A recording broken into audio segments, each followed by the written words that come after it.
Good.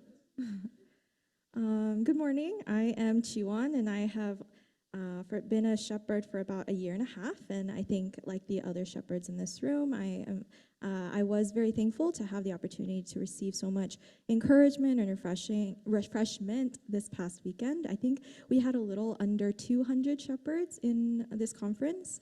Across the U.S., so it wasn't just Houston, it wasn't just Dallas. We had people from Austin, from Oregon, we had California, New York, a lot of places. So really thankful for all of the fellowship. We were able to have fellowship, attend breakout sessions, and really worship together. People from all walks of life that have been shepherding anywhere from 1 month to 22 plus years, which is actually really crazy to see how long they've been a shepherd. But we always emphasize that even though we are shepherds, honestly, everyone in this room who is not a VIP is a lay leader. So I think we can, while this focus of this particular conference was about shepherding, I think we can broaden it just a little bit further for us all in this room, because shepherding is a lifelong commitment, but so is being an active member of House Church Ministry to serve our VIPs. So I wanted to share a little bit about my general reflections, and I hope that I can lead that into some practical applications that I want to make on my own journey. Also a blessing, because I don't think there's a lot of overlap between all of our testimonies, which is something that we were worried about. There's so many testimonies you can pull from this weekend, so in order not to cover the exact same things, my general themes for this testimony will be related to self-awareness and relationship. I feel that many of the things I learned came from actually conversation and testimonial sharing from the other shepherds. And at the end of the day, we didn't learn any secret formula that would help us to become a better shepherd. And many of the things that we did learn came from a place of needing to be a little bit more introspective, a bit more reflective. And as Pastor Daniel and Pastor Eric always reminds us, church is not an organization, but an organism. Nothing is black and white. But I guess if shepherding and ministering to your VIPs were easy, we wouldn't need God. I wanted to step back first, and I hope everyone in this room that is in a house church recognizes just how much your shepherd cares for you.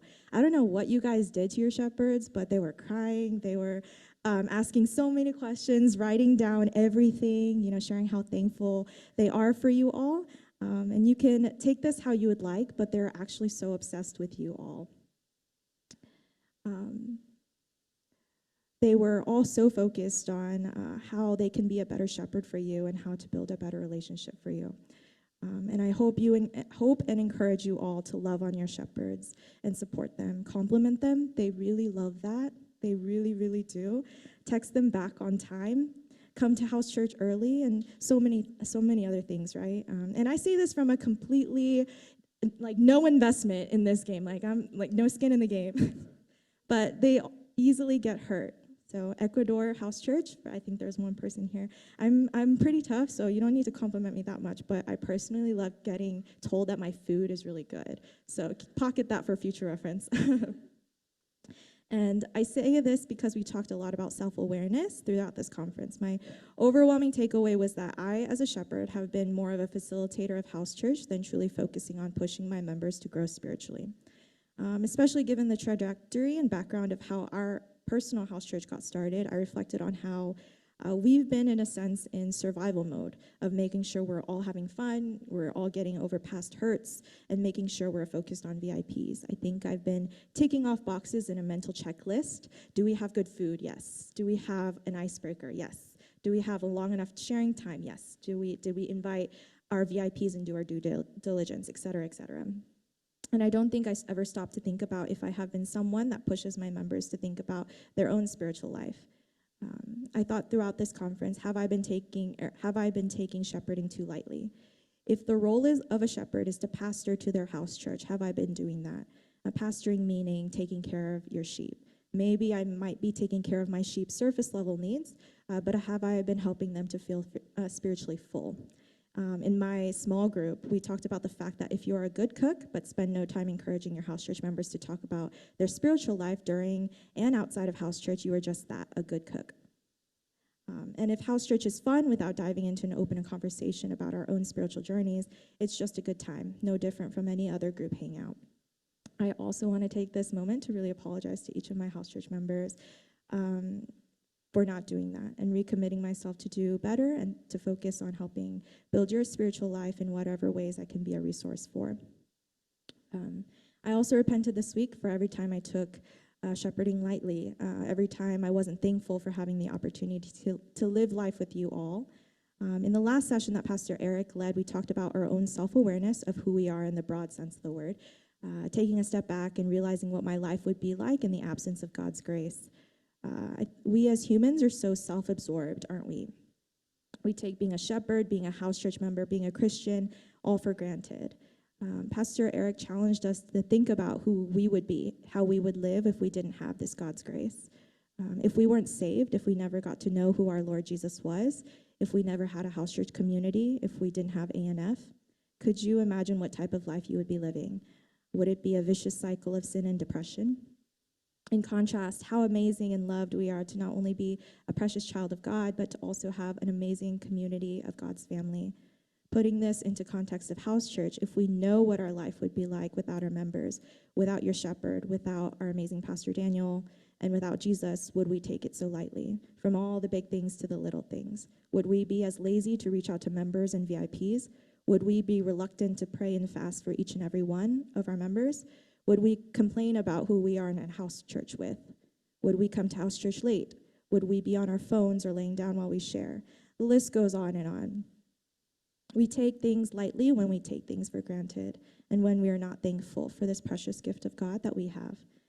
So I was challenged through this conference, and I also want to challenge you all and to really ask yourself, are you taking house church, your spiritual family, for granted? Okay, so let's say we do want to be better shepherds. We do want to be better house church members, but how? How do I help to become a spiritual resource for my house church members? How do I shepherd, but make sure that whatever I say comes from a place of love and not teaching? How can I overcome fears of being real with my house church members to not feel like I'm treading lightly all the time? So this self-awareness really directly relates to the next theme of relationship. One of the breakout sessions that I attended was called Ministering to Those in Different Life Stages Than You. I felt that it was really relevant for me personally because I am a single shepherd in a house church with a growing number of married couples. A few of them are planning to have children soon, so we are on really the cusp of a big change in our overall house church dynamics. And I'll be very honest to say that I was very worried and still am a little bit worried about this upcoming change. I already feel so out of depth ministering and knowing what exactly to say to someone who's married. The most recent example is one of our house church members went through a miscarriage. And I remember being in the emergency room like with them and just like not knowing what to say at all. Speaker for this particular breakout session was Abraham Na, who is also a single shepherd. And he shared his unique experience of being a single guy shepherding in his 20s with mostly first-time mothers in his house church. It's very unique because his sheep were mothers, their husbands were away for work, so literally a single guy. He doesn't know how to raise children, he doesn't know how to change diapers. Ministering to single mothers who are also having a hard time being without their husbands. So he was so out of his depth of understanding what his house church members were going through on a day-to-day basis. So how did he shepherd them? And again, this might be relevant to you guys who have VIPs in different life stages than you. The answer was relationship. He showed up. He showed up for them always available, always praying for them, leading sharing time with a baby in his arms, taking care of the kids while the woman could have a little date night when their husbands came home, coordinating kids' carpools, driving one member to the hospital when her water broke, staying in the delivery room until the father could come. And in every prayer, do you know how he prayed? He prayed that God would give him the heart of a mother, a heart of a father, so that he could understand. At the end of the day, I don't think it matters what you say. maybe a lot of us are feeling inadequate as a shepherd and maybe inadequate as a member in house church, not knowing how to minister to your VIPs. It matters that you show up and that you work your hardest on building a relationship. And it made me really excited to see how our own house church would grow and change, what new experiences we would have together. And I want to commit to being less selfish with my time and comfort to be more available to my house church members.